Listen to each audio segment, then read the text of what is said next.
draw up the perfect quarterback situation. And if we were talking about perfect, meaning you find out everything you need to know. It would be one of the rookies starting week one, hanging long enough to get enough information to definitively say, all right, we do not need a quarterback next year, or we do. So it's either that or you have the number one pick next year.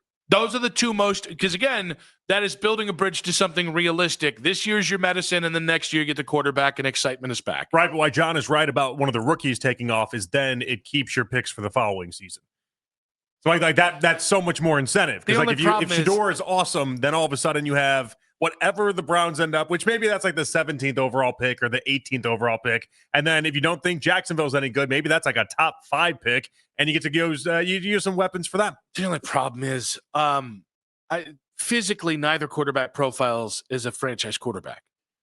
So like even if Dylan Gabriel really, I mean, he goes 7-10 and 3,800 yards passing, 27 touchdowns. You asked for perfect though, and perfect in this scenario. Even let's play with Dylan Gabriel. They don't have? No, I mean, with Dylan Gabriel is just, if there's one quarterback that's been able to be short and be awesome, and it's Russell Wilson. For some reason, Dylan Gabriel's just number 2. If we're living in La La Land to begin with anyway, then let's live in La La Land. And that would draw up the idea that Dylan Gabriel would be one of the very few quarterbacks in NFL history to overcome the idea that he's built like an Oompa Loompa. So from the Browns' dual rookie quarterbacks to a conversation we had about Cam Ward yesterday, the number 1 pick, and the idea that he's the most slept-on number 1 pick quarterback ever. Yeah. There's zero talk about it, zero hype about him going into his rookie year. We talked off air, and the reality is you can then transfer that same conversation and put it to Mason Graham, who you could argue is one of the least talked about Browns first-round picks in NFL history. So I was thinking about it, and I was trying to come up with, and so in us discussing it and going through it, I wondered if Denzel Ward is in that same stratosphere only because that was the Baker draft. So you see the difference there, though. Because we took quarterback with Baker Mayfield, Denzel Ward just kind of got slept on at number 4 overall. But every other pick you've had in the top 5 since 1999, it's been a lot of excitement. It's been a lot of hyping up that player. It's been a lot of talking about that player. And I don't know, why is it Mason Graham just doesn't get those same conversations, those same discussions? Really, I mean, it's not even like we put any expectations at Mason Graham's feet as of right now. I'm going to say this as somebody who, this is not how I think, but I think it's how most people perceive it. He was the least exciting part of the trade down. Travis Hunter is, some people think, a generational prospect. I think that's hype, but he was one of the most hyped up prospects in this class. And of the last 5 years, it wasn't just a quarterback. And then the second most, the most exciting part about this from the Browns was the number 1 pick. It was the future first that you can then use to get your quarterback. That's not how I feel about it. I look at this kid, I'm like, some of y'all weren't watching Michigan because that kid was the best player on the field and absolutely took over games in a system, by the way, where his job was, hey, we're going to need you to eat up space here. I also think as of right now, there's just the assumption that he's going to do the job. You know, that's interesting. Like, I don't know about, I don't know. I mean, obviously I know you're a big Mason Graham guy. It doesn't feel that way to me at all. And maybe we should be living in a world where we protect ourselves a little bit better than this. But I can't find anybody that's come up with a scenario that Mason Graham just busts out and it doesn't work out the way that everyone anticipates. Yeah, I will say to that matter, I think it's really interesting every time we talk with somebody. You can't ignore the fact that he is switching systems, going from the Michigan defensive set, which is for defensive linemen, especially defensive tackles. It was more about hold space. It was almost not a 1-for-1. It was more like being like a 5 technique in a 3-4, which was like, if you can get to the quarterback, great. You have to eat up space. You have to eat up your zone, right? Same thing with Ohio State defensive linemen. He is going into a situation that is much more see ball, get ball. You would think that is advantageous for a young defensive lineman, but there should be a kernel of doubt that he is switching systems and doing something that he never did in college. Or sorry, he's being asked to do something he never did in college. Well, yeah, and I think there will be some recognition on that. But but every time we talked about it, it's been kind of poo-pooed. Like Nathan yesterday when we talked about it, he was like, yeah, I mean, I think this is actually better for a defensive tackle. I would agree. There are guys who don't succeed in the wide 9, though. Well, so let's get to the heart of this, though. Why is it that, like, when we go to training camp, you'll be there on Friday, I'll be off this Friday, but when I'm there next week, imagine I'll see a lot of Shedeur jerseys. I'll probably see a lot. I don't know about Judkins jerseys at this point. Maybe that's shelved for right now. Probably see a couple Fannin jerseys though. Do I see as many Harold Fannin? Not John Fanta. Okay, Do sorry. I see as many Fannin jerseys as I see Mason Graham jerseys? I don't know. I'm not expecting to see a lot. Is the point? It's also how many times do we defensive tackles speaking? Do you get that jersey out there until that first 10 sack season? No, it's really hard. Aaron Donald was great right away. I don't know. I haven't gone back and looked at it, but when he was taken, how many LA Rams fans had Aaron Donald jerseys at that point? Yeah. And maybe that's what this conversation just boils down to, is that it's a product of the position more than it is anything. It's a hard sell to get somebody that's not even the best player on the defensive line. It won't even be close to being the best player on the defensive line because you have Myles Garrett there. How do you sell that? But it's interesting because number 5 overall, supposed to have a lot of expectations. I also think there was a class of folks who put number of sacks in his college career and just immediately sailed on him. Like they think he's a run stuffing tackle. And it's like, that's not what, if you watch the tape, man, that's not, he's so much more than just, yes, he ate space, but watch how he moved offensive linemen around, watch his motor. I really think the only thing that can sink this kid as a top 5 pick is health. Because I think he's athletic enough to do it. I think he has a motor that honestly, I think Browns fans are going to love. And whether he's a 6 sack a year guy or a 10 sack a year guy, I think he's in the perfect system to maybe even outproduce the expectations for him somewhere to 6 to 8 sacks. It was unfortunate. Everyone that we talked to mentioned how good he looked at the OTAs and training camp. But the highlight of OTAs and training camp, because a lot of Browns fans weren't able to be in attendance there, was what? It was him throwing up. Was him puking his lunch all out, and Stefanski being like, yeah, had too many chicken wings. It's like maybe we have more of the moments that a lot of people told us he had coming up in the next couple weeks, where it just seems like he's moving people around and is massive and is doing his job. There's one more reason why Mason Graham is the least talked about top 5 pick in Browns history. He is if you watch him play, he plays, it's very sexy. It's great trench warfare, right? He is an elite player. However, you've heard his interview. You've heard his interviews. Yeah, that was with us. He is all about ball and hanging out with his girlfriend. He is honestly, even guys will say, in practice, it doesn't come across. It's not till that game flips on that all of a sudden. So he's just whereas Travis Hunter is the epitome of, he makes sexy plays. He's got an engaging personality, all that. Mason's kind of the opposite.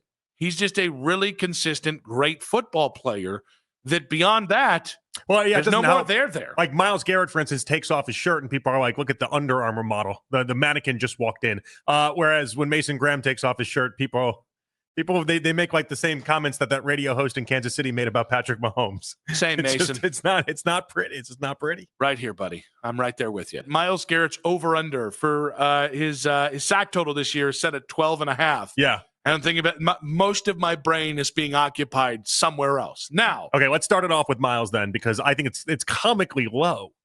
And I can't figure out how did they end up on 12.5? If for the past 4 years he's gotten at least 14, why do they think there's going to be a down year in the sack production category for Myles when you add Mason Graham to the defensive line? That might be it. Maybe they think he's not going to have as many opportunities. The old Jadeveon Clowney, he won't get as many looks at it.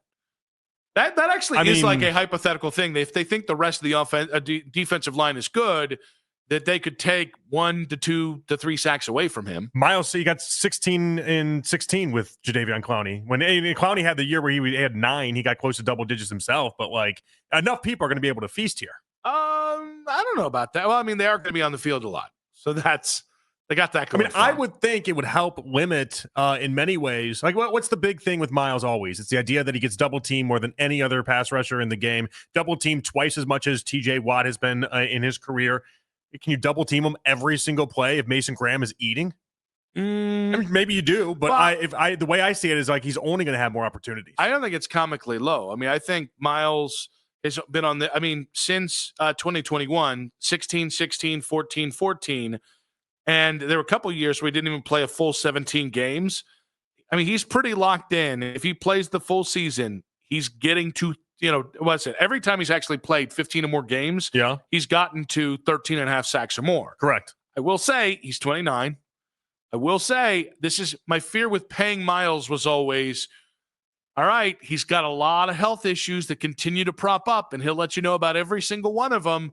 There is a part of me that's like, man, if you get 12 sacks this year, we're going to be looking at that contract like it's a real concern going into, what is it, not even year one of the new contract a year from now? I guess the question would be, how hungry do you think Myles Garrett is then? So, like, one thing that always stayed with me was last year when Aditi on the broadcast mentioned how Myles was trying to show leadership. Like, he was playing through these injuries, but he was trying to showcase to everybody else, like, this is how you do it. I'm going to start to lead. And a lot of that is because he wanted to be paid a lot of money, and so he thought this was the way of doing it. Well, he's gotten paid a lot of money. Does he continue to showcase the leadership that he tried to last year? Or does he say, I'm not putting my body on the line anymore, and if I got a nick, I'm just going to sit this one out? Oh, no. I mean, I think if you play with minor injuries, especially as a football player, feet injuries, I mean, you can lose speed, but as long as you have power, you've got a chance as a great edge rusher in the NFL. The problem is, if your feet continue to hurt you, it can rob you of either one or both. I mean, I wonder how desperate he's going to be to try to showcase that leadership that he talked about last year and playing through things. I think he will, because I think he's playing for the Hall of Fame still. Yeah, I mean, I think he's playing for a lot of individual stuff that's going to matter and take over conversations. I don't disagree. My bigger question is just injuries. And like, if it's not injuries and he gets 12 sacks, you'll be like, what?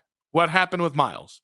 Because Myles, so much of what makes Myles worth $40 million a year is anywhere from 14 to 16 sacks a year. Right. Well, and the quarterback hurries too, and the quarterback hits. Yeah. I mean, it's like he's always in the top echelon of that category. And it's like, I mean, it's just everything he does he's always at a premier level. 12 is not a premier level. But would you be disappointed? Yes, very much so. And so the reason why I think it's so interesting is we just have not had another player like Myles in terms of his elite pass rushing.